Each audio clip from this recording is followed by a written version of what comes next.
नमस्कार साथियों। कहानियां जो हमें खुद से रूबरू कराती हैं, जो आईना होती हैं हमारे समाज का। आज मैं पुष्पा अग्रवाल आपके लिए अपनी लिखी एक कहानी लेकर आई हूं, जिसका शीर्षक है कजरी। दाई ने देखकर बताया कि पार्वती फिर पेट से है। 5 बच्चे कम थे क्या? 5वें बच्चे के होने पर वो पूरे 50 दिन अस्पताल में रही थी।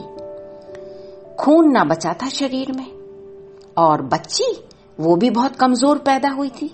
बचने की भी उम्मीद न थी। बच्चे भगवान की देन होते हैं, न जाने ये सोच कब बदलेगी। शहरों में देखो, छोरियां पढ़ने जाने लगी हैं। देहात में बस हर साल बच्चा जने हैं औरतें। बाकी जिंदगी घर के चूल्हे चौके में कटे। यहां मर्दों को भी यही भाता है। कुछ रोज उन्हें मायके भेजना भी भारी पड़ता है। काम कौन करेगा पीछे से। एक दिन रुक्मा पार्वती से मिलने आई। बोली, अरे पार्वती, अपनी बड़ी बेटी ना ब्याहोगी? पूरे 12 बरस की हो गई। वो पल्ले गांव में रामलाल का बेटा है, किस्नू नाम है। सुना है अच्छा कमा लेवे है। अपनी टाल है भूसे की। डंगर भी पाल रखे हैं। दूध की कमाई भी अच्छी है। उपले भी बिक जाते हैं। और पैसे की कमी ना है। खूब है खाने पहनने को। दूध भी अपने घर का ही है। और पार्वती अकेलो बेटा है। 5 बहनें हैं, सो उनका क्या, सबका ब्याह हो जाएगा धीरे धीरे। लड़की ढूंढ रहे हैं। अब किस्नू की माँ पे अकेले इतना काम न सिमटे।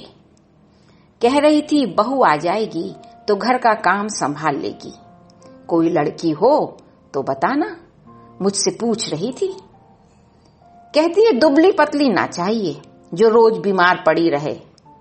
और अपनी बिरादरी की ही बताना, वरना पंचायत ब्याह ना करने देगी। मेरा किस्नू तो बड़ा सीधा है, सब्र ही ठीक है उसे तो। मैं ही जरा उजले रंग की बहू चाहूं। और दान दहेज की तो कोई बंदिश नहीं।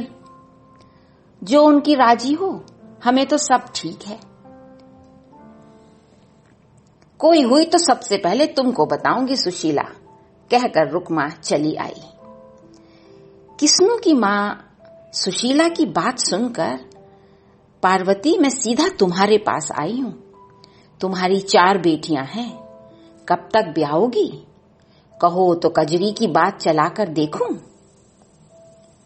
ठीक है रुक्मा, पार्वती बोली। बस धीरे धीरे बात आगे बढ़ी। रिश्ता पक्का हो गया। जल्दी ही दोनों का ब्याह भी हो गया।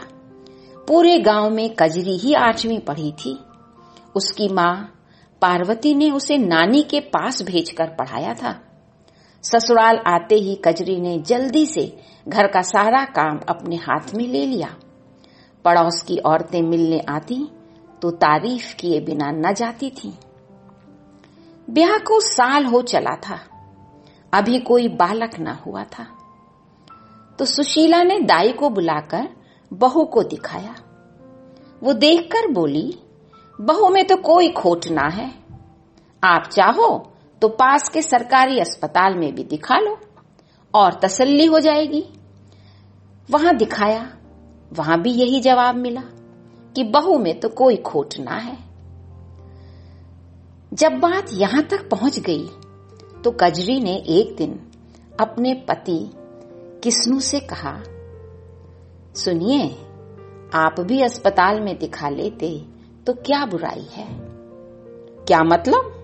तुम सोच रही हो कि खोट मुझ में है? मैं ये कब कह रही हूं? अम्मा रोज कहती हैं, मेरा वंश कैसे चलेगा, इसलिए कहती हूं आपसे। अरे मुझे तो पहले ही शक था, बांझ हो तुम। अगर बालक ना हुए तो मैं क्या मुंह दिखाऊंगा बिरादरी में। अपनी ऐसी वैसी लड़की भेड़ दी है हमें। वो किस्नू जिसके मुंह में जबान न थी, अब वो 2 गज की हो गई थी। कजरी सोचने लगी, सारा दिन घर का काम और ऊपर से ये उलाहना, वो भी सरासर गलत। अब कजरी काम तो करती मगर मन में बहुत उदास रहती थी। तीज का त्योहार आया। तीज पर लड़कियां अपने मायके जाती हैं। कजरी की मां ने भैया को लिवाने भेजा। कजरी 4 दिन को मां के घर आ गई। जब 8 दिन हो गए, ससुराल से कोई लिवाने नहीं आया, ना कोई संदेशा आया, तो कजरी को शक हुआ। मां ने छोटे बेटे के साथ उसे ससुराल वापस भेज दिया। शाम को किस्नू मंडी से आया। कजरी को देखकर उसका खून खौल गया। अब तुम्हारी यहां कोई जगह नहीं, चली जाओ यहां से। किस्नू की मां ने बहुतेरा समझाया, ये क्या बोल रहा है, बहू को घर से निकाल रहा है, मगर बेटे ने एक ना सुनी। कजरी अपने भाई के साथ घर लौट आई। अब वो पूरा दिन पत्थर की मूर्ति बनी बैठी रहती। उसके सामने पहाड़ सी जिंदगी पड़ी थी। मेरे लौट आने पर छोटी बहनों की शादी में भी दिक्कत आएगी, सोच सोच कर वो आधी हुई जा रही थी। खाना पीना सब छोड़ दिया था उसने। कुछ दिन बाद उसे याद आया कि उसके गांव में स्त्री बल है, जिसे सेना के अफसरों की बीबियां चलाती हैं, जहां सिलाई सिखाई जाती है। वहीं बच्चों का भी एक छोटा सा स्कूल है। अब कजरी सुबह सिलाई सीखती और दोपहर में बच्चों को स्कूल में पढ़ाती। इस तरह 4 पैसे भी हाथ में आ जाते। धीरे धीरे उसकी काम की चर्चा पूरे गांव में होने लगी। वो सिलाई भी बहुत सफाई से किया करती। वो जो कपड़े सिलती सब अच्छे दामों में शहर में बिक जाते। उसके काम को देखकर सेना के अफसरों की बीबियों ने उसे सेंटर का मुखिया बना दिया और गांव की लड़कियों को पढ़ाने का जिम्मा भी उसे दे दिया। यही नहीं, 5 साल बाद उन्होंने स्त्री बल का नाम बदलकर कजरी हस्तकला सेंटर रख दिया। अब यहाँ सिलाई के साथ बुनाई, कढ़ाई, रंगाई और मिट्टी के बर्तन बनाने भी सिखाए जाते थे। यही नहीं, उन्होंने स्कूल का नाम भी बदलकर कजरी विद्यालय रख दिया था। अब कजरी को सब मास्टरनी जी कहते और उसके पांव भी छुआ करते। बहुत दिनों बाद सुनाई दिया कि एक दिन किस्नू कजरी विद्यालय में अपनी गोदली बेटी का दाखिला करवाने आया था। वो भी उसे कजरी की तरह पढ़ी लिखी बनाना चाहता था। बस इतनी सी है ये कहानी। साथियों, दुख तो इस बात का है कि आज भी दूर दराज के गांवों में, कस्बों में नारी को परिवार में वो दर्जा नहीं मिल पाता जिसकी वो हकदार है।